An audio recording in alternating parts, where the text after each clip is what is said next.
আসসালামু আলাইকুম। এখন শুনবেন সংবাদ শিরোনাম। দীর্ঘ ১৭ বৎসর পর মাতৃভূমিতে তারেক রহমান কিছুক্ষণের মধ্যেই পৌঁছাবেন ঢাকায়। বিএনপির ভারপ্রাপ্ত চেয়ারম্যানকে রাজস্বিক অভ্যর্থনা জানাতে ৩০০ ফিট লোকে লোকারণ্য। আসসালামু আলাইকুম। এতক্ষণ দেখছিলেন সংবাদ শিরোনাম, এখন দেখবেন বিস্তারিত। দীর্ঘ ১৭ বছরের অপেক্ষার অবসান হয়েছে। যেমনটি জানেন, ১০টার একটু আগে সিলেটের আন্তর্জাতিক বিমানবন্দরে অবতরণ করে তারেক রহমানকে বহনকারী যেই বিমান, এবং বিমানটি অবতরণ করার পরে সেখানেই অবস্থান করছে, বিমানের মধ্যেই অবস্থান করছিল তারেক রহমান। আর ১ ঘন্টার মধ্যেই ঢাকার মাটিতে স্পর্শ করবেন তিনি। আমরা ইতোমধ্যেই দেখেছি, বেশ কিছু গণমাধ্যমে এই খবর এসেছে তারেক রহমানের এই আগমনকে ঘিরে। যেমনটি দেখছিলাম যে ঢাকায় বাসে, ট্রেনে, লঞ্চে যেভাবে পারছে এসে জনসমুদ্রে পরিণত করে ফেলেছে।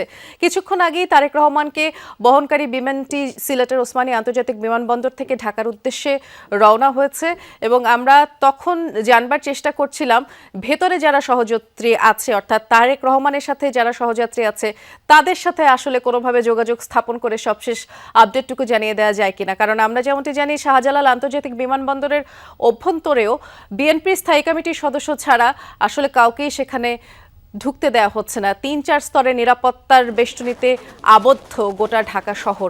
একদম প্রত্যেকটি পয়েন্টে পয়েন্টে মোড়ে মোড়ে অবস্থান করছে আইন শৃঙ্খলা বাহিনীর সদস্য। শুরু থেকেই তারেক রহমানের দেশে ফেরাকে ঘিরে আইন শৃঙ্খলা বাহিনীর সর্বোচ্চ সহায়তা চাওয়া হয়েছিল এবং সেটি দেওয়াও হয়েছে। সিলেট আন্তর্জাতিক বিমানবন্দরের যে রানওয়ে রয়েছে সেখানেই রয়েছে। রানওয়ে থেকে এখন পর্যন্ত বিশেষ করে যে টার্মিনালটি রয়েছে, টার্মিনালের সাথে সংযুক্ত রয়েছে। এখনো বিমানটি রানওয়েতে আসেনি। আমরা আপনাদের দেখাচ্ছি রানওয়ে, দেখতে পাচ্ছেন আপনি যে রানওয়েতে এখন পর্যন্ত শেষ প্রস্তুতি যেটা সেটা চলছে। একটু আগেই রানওয়ের বিভিন্ন দিক দেখে গেছেন কর্মকর্তারা, এবং ব্যাপক নিরাপত্তা, নিশ্চিত নিরাপত্তার আগেও বলেছিলাম হয়তো অল্প কিছুক্ষণের মধ্যেই কিন্তু এই রানওয়ে দিয়ে বিমানটি আকাশে উড়বে, এবং সেই অপেক্ষায় আমরা রয়েছি। আমরা যেটা এর আগেও বলছিলাম যে এখানে 9:56 সিলেটের আকাশে মূলত সিলেট ওসমানী আন্তর্জাতিক বিমানবন্দরে বিমানটি অবতরণ করেছে। ঠিক ৬,৩১৪ দিন পর আর তারেক রহমান বাংলাদেশের মাটিতে তাকে বহনকারী বিমান সিলেটে অবতরণ করেছে। এবং যেটা বিশেষ করে জাতীয়তাবাদী দল বিএনপির নেতাকর্মীদের জন্য নিঃসন্দেহে আজকে একটি আনন্দের দিন, এবং তাদের যে প্রত্যাশা ছিল দীর্ঘদিনের, সেই প্রত্যাশা আজ পূরণ হয়েছে। দেখতে পাচ্ছেন এই যে বিমানটি ইতিমধ্যে রানওয়েতে এসেছে এবং আকাশে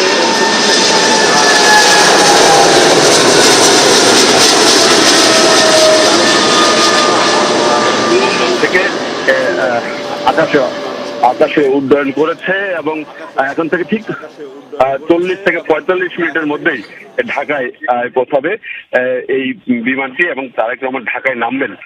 সব মিলিয়ে বলা চলে যে এই মুহূর্তে যে নিরাপত্তা ব্যবস্থা ছিল, সেই নিরাপত্তা ব্যবস্থার মধ্যেই সিলেট থেকে প্রায় 80 জনের মতো যাত্রী এই বিমানে উঠতে পেরেছেন, এবং তারা কিন্তু এখন পর্যন্ত বলা চলে যে নানা নিরাপত্তা বেষ্টনী পেরিয়ে, নানা ধরনের পরীক্ষা নিরীক্ষা দিয়ে কিন্তু মূলত এই বিমানে উঠতে পেরেছেন। এবং শুধু এই সকল যাত্রী নয়, যারা লন্ডন থেকে এসেছেন তারাও কিন্তু এই বিমানে ওঠার আগে তাদেরকে নানাভাবে পরীক্ষা নিরীক্ষা করা হয়েছে। বুঝতে পারছেন, নিরাপত্তার বিষয়টি সর্বোচ্চ গুরুত্ব দিয়ে দেখা হয়েছে। বিশেষ করে সিলেট থেকে যে সকল নেতাকর্মী দিয়েছেন, সে সকল নেতাকর্মী ছাড়াও বাকি যারা ছিলেন, যারা এই বিমানবন্দরে আসতে চেয়েছেন, তাদেরকেও কিন্তু বিশেষ করা হয়েছে। আমরা দেখেছি সকাল থেকে একদম র্যাব, পুলিশ এবং সেনাবাহিনীর টহল জোরদার করা হয়েছিল, এবং বিমানবন্দরের পুরো জায়গাটাতেই চারদিকে, বিশেষ করে এই যে আমরা যেখানে রয়েছি, এটি একটি বাড়ির ভিতরে, যেখানে আসলে নিরাপত্তা ব্যবস্থা ছিল না, সে কারণে এইখানে দাঁড়ানো গিয়েছে। এবং এর বাইরে কিন্তু সকাল 9টার পর কোনো গণমাধ্যম কর্মীকেই বিমানবন্দর এলাকায় থাকতে দেওয়া হয়নি। সব মিলিয়ে বলা চলে যে নিশ্চিত নিরাপত্তা ব্যবস্থার মধ্য দিয়ে কিন্তু এখন পর্যন্ত যে ব্যবস্থা করা হয়েছিল এখানে সেটা এখনো রয়েছে। বিমানটি আকাশে উঠেছে, কিন্তু তারপরও নিরাপত্তার যে বলয় সেটি এখনো রয়েছে। আর যে কথাটি বলবো যে দীর্ঘদিন পর নিশ্চয় তিনি একটি ফেসবুকে স্ট্যাটাস দিয়েছেন 6314 দিন পর তিনি বাংলাদেশের মাটিতে পা রাখছেন। বিশেষ করে 2008 সালের 11 সেপ্টেম্বর তিনি চিকিৎসার জন্য লন্ডনে গিয়েছিলেন, তারপর আর দেশে ফিরতে পারেননি। তার জন্য আজকের দিনটি বিশেষ দিন এবং তার দলের নেতাকর্মীদের জন্য আজকের দিনটি বিশেষ দিন। একটি বিষয় বলে রাখি যে সকল নেতাকর্মীদের তিনি ছাত্র দলে রেখে গিয়েছিলেন তারা আজকে মূল দলে ফিরেছেন। তাদের যে অনুভূতি এবং বিশেষ করে অনেক নেতাকর্মী রয়েছেন যারা এই গত 17 বছর নানা জুলুম নির্যাতনের শিকার হয়েছেন, তাদের আসলে যে অনুভূতি আজকে সেটা আসলে দেখার মতো। নিশ্চয়ই ঢাকায় যে সংবর্ধনার আয়োজন করা হয়েছে সেখানে নেতাকর্মীরা উৎফুল্ল রয়েছেন এবং তাকে সংবর্ধনা দিবেন। সব মিলিয়ে বলা চলে যে আজকে বিশেষ করে জাতীয়তাবাদী দল বিএনপির জন্য সুখকর একটি দিন। সেটি বলাই চলে রিপন। এক ধরনের উচ্ছ্বাস উল্লাস আর স্বতঃস্ফূর্ত অংশগ্রহণ দেখেছি ঢাকায় যে সকল নেতাকর্মীরা অবস্থান করছে। আপনি এতক্ষণ যে খবরটা জানাচ্ছিলেন তার জন্য ধন্যবাদ জানাচ্ছি। আমরা সরাসরি দেখছিলামও সেই বিমান উড্ডয়নের চিত্র। দর্শক, ঠিক 11:04 দিকে সিলেট থেকে ঢাকার উদ্দেশ্যে ছেড়ে যায় সেই বিমানটি এবং সাধারণত বিমান বাংলাদেশ এয়ারলাইন্সের সময়সূচি অনুযায়ী সিলেট থেকে বাংলাদেশে পৌঁছতে 50 থেকে 55 মিনিট সময় লাগবার কথা। সে হিসেবে বলাই চলে 12টার মধ্যেই পৌঁছে যাচ্ছেন বিএনপির ভারপ্রাপ্ত চেয়ারম্যান তারেক রহমান। স্পর্শ করবেন ঢাকার মাটি। আমাদের সহকর্মীরা সে খবর জানাবেন। আমরা শাহজালাল আন্তর্জাতিক বিমানবন্দর এলাকার খবর জানব। সেই সকাল থেকেই আমরা দেখছিলাম শাহজালাল আন্তর্জাতিক বিমানবন্দর এলাকা 3-4 স্তরের নিরাপত্তা ব্যবস্থায় ছেয়ে ফেলা হয়েছে।